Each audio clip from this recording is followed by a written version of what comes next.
And dolls out there in YouTube land, your favorite little keto goofball diamond, back again, day 687 of my ketogenic journey. It's doing pretty well. So I'm going from a former BBW model down to a keto cutie, or I'm still rocking it and trying to do that anyway. Let me show you what I ate yesterday. It was perfectly keto friendly, or should have been, and then I'll talk to you about a chit chat and a weigh-in and all that good stuff. Boy, do I got some conversations to have with y'all today.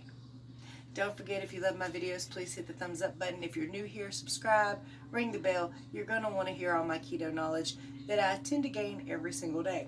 So check this out and I'll be right back.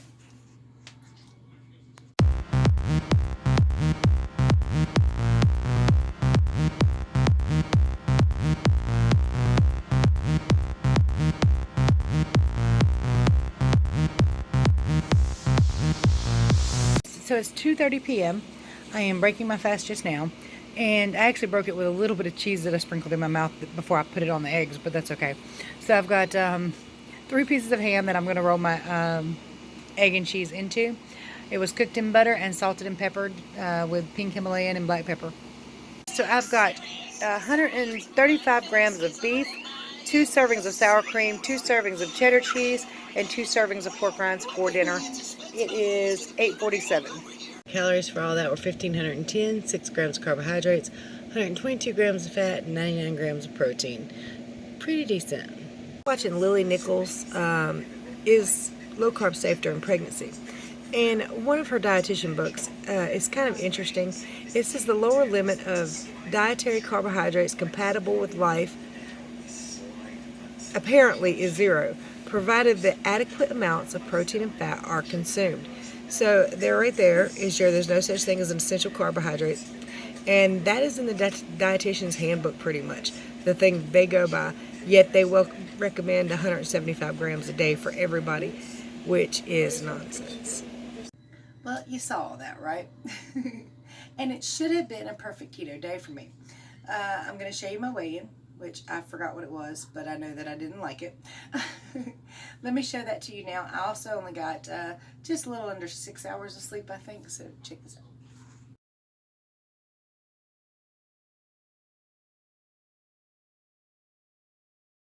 So over the last 2 days, my weight has fluctuated back up almost 2 pounds, which is a clear indication for me that I've done something that I should not have done, or ate something that I shouldn't be eating.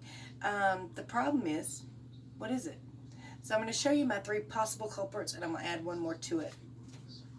I'll talk about these 3 products right here real fast. I'm going to show you the ingredients in them. Now, I hope that it will do it clearly. Most everything in here seems to be alright. There is dextrose, there is sugar. Of course, it says 0 carbs, so it just means that there's probably really a trace carb in it. So it's got to be a light amount of dextrose and sugar. But I'm showing y'all the ingredients. You can pause it if you want to read them all out. Some of these words are ridiculous. You know how that works. Alright, and then this one, the garlic, herb, and black pepper, and sea salt. The ingredients on here seem to be pretty on par, but I'm going to show them to you anyway, if I can. Onion, sea salt, garlic, black pepper, oregano, parsley, thyme, and garlic oil. Sorry about that. So it seems to be on point. And then, of course, the Daisy sour cream. Ingredients, very simple, cultured cream. 1 carb. Alright, there's the reason I'm showing you these, so I'll be right back. Now those are the 3 common factors over the last 2 days. Not so sure on the sour cream. The ingredients are pretty great. Obviously the ingredient, I should say, is pretty great on that. I have utilized it before. I've also used the ham quite a bit before. So I don't think it's those things, although, again, as I said in the past video, my first year I dropped 100 pounds. This last year, or going up to a whole year, so far has only been 27 pounds. So just because it's something I've been using doesn't mean it's not affecting me, and I just haven't realized it yet. So I was perfectly on point a couple days ago. My weight was dropping. It was doing really well, getting rid of the water weight, and now I've bounced up for 2 days in a row. So I have to think that there is a common culprit, or at least I hope so. But there is one more. This is a newer kind of magnesium I had bought last time. It was quite by accident. I didn't really mean to buy this one. I was trying to get the normal brand. I saw this, and then I realized it was only 100 milligrams after I got home, but decided to go ahead and use it anyway, because broke folk and all, and I didn't want to take it back to Wally World. The ingredients, or the other ingredients, are not so special. I don't know if I can show them to you in this light, but I will try. It's probably blurry. If it locks onto that, guys, just pause it and read them if you want to. I don't have the best eyesight, but I do know it says vegetable magnesium stearate. I can't see it. It doesn't say citrate. I know that much. But it could be these. They could be affecting me. Vegetables, again, do tend to cause me to gain water weight. I have been taking 3 of these the last 2 nights. I hadn't been taking them. I don't really like these ones. So, I don't know. It could potentially be these. And when I took them last night, my brain went, every time you take those, you kind of gain weight. So it could really be those. But the only way to know is elimination, or a process of elimination. Take these things out of my diet, add one back here and there, and see if it's affecting me. It's the only way to really know, because the ham's the only thing with the really the questionable ingredients. But again, I've been using that for a while, so I'm not sure. And of course, the magnesium having the vegetable stuff in it, that could be an issue. Hard to say for sure. And oh, somebody mentioned yesterday, it would drive you crazy to weigh yourself every single day, and you do it once a week. Some folks do it once a month. I'm all for you doing it however you want to do it. I don't look at my weigh-ins as my absolute weight. I use them as data. When I step on that scale tomorrow, if I've gone down, that was a pretty good keto day for me. That day worked. And I really need to start writing down what good keto days are. That way I know for sure what I can have. And then every time I have it up, I know that something wasn't quite right. I need to figure it out. Now, of course, there are other factors. If you're coming up on PMS, if you've injured yourself, you're taking a new medication, these things can affect your water weight. If you're working out hardcore, if you've changed your lifestyle in any way, those things can affect your water weight. But if your day-to-day is much the same, and your foods are much the same, but once in a while you're going up a little bit and then you're coming back down, there's probably some ingredient somewhere that's not key for you, that's not wonderful for you. Also, I heard some information last night, or I was watching Erin Does the Keto, and I want you to know I'm not throwing shade on her. I'm curious about this because I've never heard it before. She said she got it from Dr. Berg, and I haven't gotten a reply yet because I asked her if she knew which video it was, because I do want to go get some more information on this. I've never heard this before, so you guys tell me, have you heard this before? That you can have up to 50 calories and not break your fast. My understanding has always been that if you eat anything, your fast is broken. Anything that goes in your mouth, goes down your stomach, that's solid, is going to break your fast. So I'm not sure. Or calorie based at all. So it might be that 50 grams in her coffee or 50 calories in her coffee won't break a fast. I don't know. But that's not what I've heard. So what have you guys heard? I do want to do some more research on the subject because I don't want to give false information out there. If you can have a little more, I want to tell you that you can possibly or potentially have a little more. I want the most accurate and honest information that I can have for myself and for other people. That's just me on my keto journey. So, all right, that's pretty much where keto kind of sort of ends and family life kind of sort of starts here. But in a way, this first part, all right, so guys, I've been doing keto for 2 years, which means I've learned a whole lot about it. Not everything, I learn something new almost every single day. Like that 50 calorie thing, if I'm learning something, I'm not sure yet. But like that 50 calorie thing, I learned something new every day about keto that I didn't know. Like at one time, they were telling you, anytime you eat meat or eat too much meat, you could spike your insulin levels and, of course, come out of ketosis. Now they're saying that's not true. Newer data says that higher protein is just fine. So, of course, use your own body as an experimental tool. That's about the only thing any of us can do, because there's not a whole lot of research done on keto just yet. There will be as time comes, and then of course there'll be all that, oh, keto's terrible for you. This research data from the 1970s says this, that, and the other. And so you just, You have to use your best judgment. You have to see what sits right with you. That 50-calorie thing doesn't sit right with me, but I could change my mind on that if I learn more about it. See what I'm saying? Now the reason this has something to do with keto and not at one time. All right, Destiny's sick again. She's went to the hospital. Her and Brian went to the hospital again. Her throat is swollen and white with little dots. This child, since I've known her, and I've known her since she was a child, catches a sickness quickly. Okay, if somebody in the general vicinity gets strep, she's going to get strep. Corey's the same way. She's going to get strep. So she's sick again, and she shouldn't be. And it concerns me because I know that her immune system is compromised. And, of course, most of ours is. I know how to help her, but she doesn't do so well with keto. I mean, she could. She just kind of comes on and off of it. She starts out strong and backs off, and Corey does the same thing. A lot of people do. So I know how to help her, but I can't help her because the only information I have to give her is information she's already heard. And do you guys find it hard to talk to your family and friends when you have done talk to them till you're blue in the face? So I can tell them how great and wonderful keto or ketogenic lifestyle is, and even though they experience it for themselves, when they backslide, they kind of don't want to hear it. You know what I mean? So I know how to help her, but I can't get her to the stage where I can actually help her. It drives me crazy, and it does concern me, and she's carrying my grandchild now, so I want her and baby to be as safe as possible. But at the same time, I'm trying not to get on everybody's damn nerves with keto. You guys come here for keto talk, you know? So you expect to get keto. But me, this is pretty much my life full time every day. I'm either talking about keto or some kind of ancient civilization or something science-based. And I know when you watch my channels, you probably don't get that vibe from me. But I'm all science all the time. That's pretty much, I love science so much that when I was a child, I had everything on the periodic table memorized. Everything. I'm not even joking. That was my thing. I loved it. I loved the chemical-based compounds, everything. I wanted to know, when the teacher asked me what would make me happy, what I wanted to do for a living, I wanted to know it all. That was my answer. I want to know everything about everything, and I want to know the truth about everything. So I was already of the mindset that I was being lied to in school. That, yeah, some of what you say just don't make no sense to me, and I don't like it. And I don't want to disregard information simply because I don't like it. I want to know the truth. Show me that research data. Show me everything. I want to know it all, which is crazy.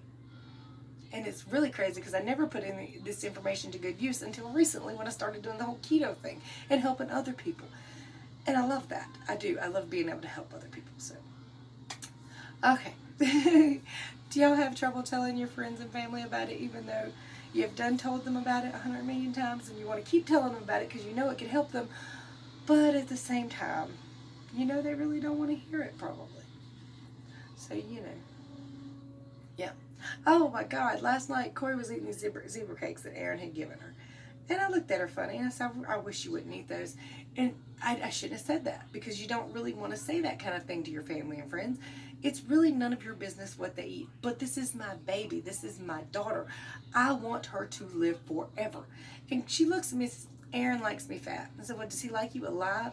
And it flew out my mouth and I felt so guilty and bad about it. But at the same time, it's the honest to God truth. I want the child to live a long, happy, healthy life. Stop giving my kid zebra cakes or I will cut you. He doesn't understand it because he is very, very thin. He's very slender. He can eat anything he wants to. Some people are like that. Not everybody. But if you flash forward a little ways, his father eats anything he wants to, is a very thin, slender man, but has a whole lot of health issues. Now, I'm not saying all those health issues could be cleaned up from his diet, but I am saying that a lot of them could. And while right now it's not affecting Erin to eat that way, it will at some point, or very well could at some point. There are some things you should not say to family and friends that sometimes just slip right out my damn mouth because it's in my heart to say it, and it's the truth, and I don't want to lie to them. And I don't know if y'all were watching the video the other day. Destiny said that I was a realist, and that's pretty much what I am. I am a realist. I want facts. I don't want nonsense. I don't want emotion. I want the truth, and I want to give the truth. And sometimes giving the truth, you come off like a complete asshole. And I don't mean to. And I don't want to do that. I don't want to do that to her. I just want to smile at her and say, great job, honey, and that's it. But I came off like an asshole. I really did. She didn't say anything, but I'm her mama. And, well, of course, that don't normally stop her. She don't really normally mind talking shit. So, oh, yeah. I didn't talk so much. I can't. My mouth. I'm dry. For anybody new to me, I drink a lot of Diet Cherry Dr. Pepper. I do drink water, especially if I go out to restaurants, because so many times I've ordered a Diet Dr. Pepper and been given regular Dr. Pepper or tea. Where the hell did you even get tea from Diet Dr. Pepper? But it's happened. I've also picked up my husband's drink and my grandson's drink in various restaurants, drank those. I've spit them out once or twice and looked like a complete fool, and everybody's going, what the hell's wrong with you? And they don't understand it, and I know that they don't understand it, but I don't want to be kicked from a single sip of tea. If I'm going to be kicked, I want to do some shit wrong. I mean, if I'm going to be really kicked, I want to go eat some cake. I don't really want to do that, but my point is, if I'm going to be kicked and I'm going to feel like crap, it should be worth it. That's all. So I usually drink water at restaurants, especially drive-thrus. And you got to be careful with them, because sometimes they mishear water and Sprite. The hell? Sniff it. I know, we go through a lot of craziness, but I don't trust no damn body. And luckily I don't like coffee, so I don't have to worry about Starbucks giving me real sugar instead of fake stuff. So that's fine with me, but y'all should be careful, cautious when you're having other people make your stuff, because they don't care about you as much as you do. Okay? And I've been kicked a few times from regular Dr. Pepper going, I don't think that's right. But you keep drinking anyway because you don't want to make a scene, and you're not real sure because it could be Diet Dr. Pepper. It's just a little bit off tasting. And anytime they do the carbonated sodas in the machine, they don't taste the same from one restaurant to the next anyway. Okay, I'm going to stop talking now, kind of. If you're interested in my chit chats, you know I just run my mouth forever. Y'all see I'm wearing a much bigger necklace, a much sturdier necklace. I'm going to get closer. This one's actually interchangeable. And if you like it, if I can find it, I'll put the link below. But I have, this one is the, what do you call this thing? Four-leaf clover. Four-leaf clover. And they're interchangeable, like I said. So this centerpiece, I have a rose with little diamonds on it. And I have an elephant with a little diamond on it. And it was sent to me a long time ago for an Amazon review. But it's a good sturdy necklace. And the reason I put this one on, and I'm going to be taking these earrings off in a minute, is my littlest grandson has now started to attack my necklaces. Anything I'm wearing, he thinks it's supposed to go into his mouth. So I wanted something heftier that he couldn't swallow and that has holes in it in case he did somehow manage to swallow it, which I hope he does not. Don't get me wrong, but he's always after my necklaces. So this one should be much safer than those little dainty hearts and stuff. And I tried a great big blue one yesterday that my son got me for last Christmas, I think, or this Christmas. But anyway, it was huge, a huge stone. That kid had that thing all the way in his mouth. I'm like, no, So I put this one on. But he attacks me. My whole chest will be soaking wet. My shirt will be soaked. And he's teething on it. And my grandson, Zach, I had a big crystal that I used to wear on my neck, and he teethed on that. If it wasn't broken, I would totally put that one back on because my grandbaby's teeth on my necklace. Stupid, I know. But the things we remember as a grandmother or grandparent, period. Happy Father's Day, guys. Oh my God, to the men out there. Happy Father's Day. And I feel the same way on Mother's Day that I do about this subject. But if you're a single mom, happy Father's Day to you too. If you're doing it all on your own, happy Father's Day. Same thing for daddies on Mother's Day. If you're doing it on your own, happy Mother's Day. You deserve it. And I hope you have an amazing one. My husband, let me tell you about this. My kid and my husband are so much alike. This is going to get a little long, but they are too much alike, okay? So both of them go to work without complaint every single day. They like to make their money. They like to bring it home. But once they get to the house, there ain't a whole lot of nothing they going to be doing, okay? Not a whole lot of nothing at all. So my son had gotten these free concert tickets. Him and his dad was going to go to this concert. And my husband had told me the day before, I'm really happy that he asked me to go and wants to spend time with me. but I don't want to go to this concert. So last night I'm sitting there, well, yesterday afternoon, I'm sitting there and my son's like whispering to Destiny, and I hear him say, I don't want to make Dad mad, but I really don't want to go to this. I really, really do not want to go to this. Maybe we'll go to eat or something. And my husband had earlier said, don't you think maybe we can just spend time and go out to eat or something? And I was like, well, no, you need to go. He invited you and it's the right thing to do. Well, I heard my son saying all this and I turned around and said, honey, you will make your daddy so happy if y'all don't go to that concert and you just take him to eat. And my husband's smile was huge when my son says, hey, instead of doing that, let's do this. Later in the evening, as the day wore on, my husband said, yeah, you reckon we can just, send out for some pizza or something and we don't have to go anywhere? I was like, no, go to the restaurant with your kid because you should. Well, I heard my son behind me going, I really don't want to go anywhere. Can't we just send out for pizza? It's like, oh my God, they're too flipping much alike. So I turned around and said, just go get the damn pizza. He'll be thrilled. And he did, and hubby was thrilled. And then for Father's Day, Corey originally they were going to go to the concert. We don't have a lot of money right now, so Corey was going to gave her daddy $30 to get drinks and like whatever at the concert, because concerts are expensive when you buy stuff there. And so now he's just going to buy something I don't know what he's going to get with it, but it's his $30. He can buy for Father's Day whatever he wants to. And he had a great Father's Day. So my daddy's about to have as good as it's going to get Father's Day, because I'm poor right now. So, and I would love to give this man the world. I would buy him a new pickup truck and a new house if I could. Trust and believe that, because him and my mom have done so much for me and so much for my entire family. Like, seriously, I have a flat tire. Daddy, my truck blows up. Daddy, my truck died. Help. He's done so much. I would literally put the man in a mansion if that's what he wanted. He wouldn't want that. I'd give him a new garage. That'd make him happier. And tools to tinker with, that's his thing. Old trucks. That's what he likes. I don't know. So I got him some very non-keto things. Not to mention, like I said, I'm broke anyway, but his favorite things in the world are those little orange peanut candies. I don't know if y'all have seen them. What are they? Raisin cakes. They're like little baby cakes with raisins and soft, cushy stuff in them and cream. I don't know. So I just got him sweets. And I don't want to get the man sweets. I really don't. But that's the only thing he's going to use. The only thing in the past I ever got him that he used was a t-shirt that says, if I don't remember, it didn't happen. Got him a funny card. You read the front, it says, Happy World's Best Father. It's got a trophy on it. And you open it, it says, oh, I meant father. You turn it back, it says a farter on the front. And then it says, either way, you're the best. Happy Father's Day. And that is perfect for me and my dad, because we got that goofy ass personality. I learned it from him. I learned a lot from him because he's very sciencey too. And goofy. Anyway, guys and dolls, I'm sorry to talk y'all's heads off. Some of y'all like it. Some of y'all probably get pretty flippin' annoyed by it. Let me know below if you're one of the ones that like it. And if you don't like it, what the hell do you watch all the video for? Do it again anyway. Much love. Thumbs up. Share if you want to. Bye, y'all.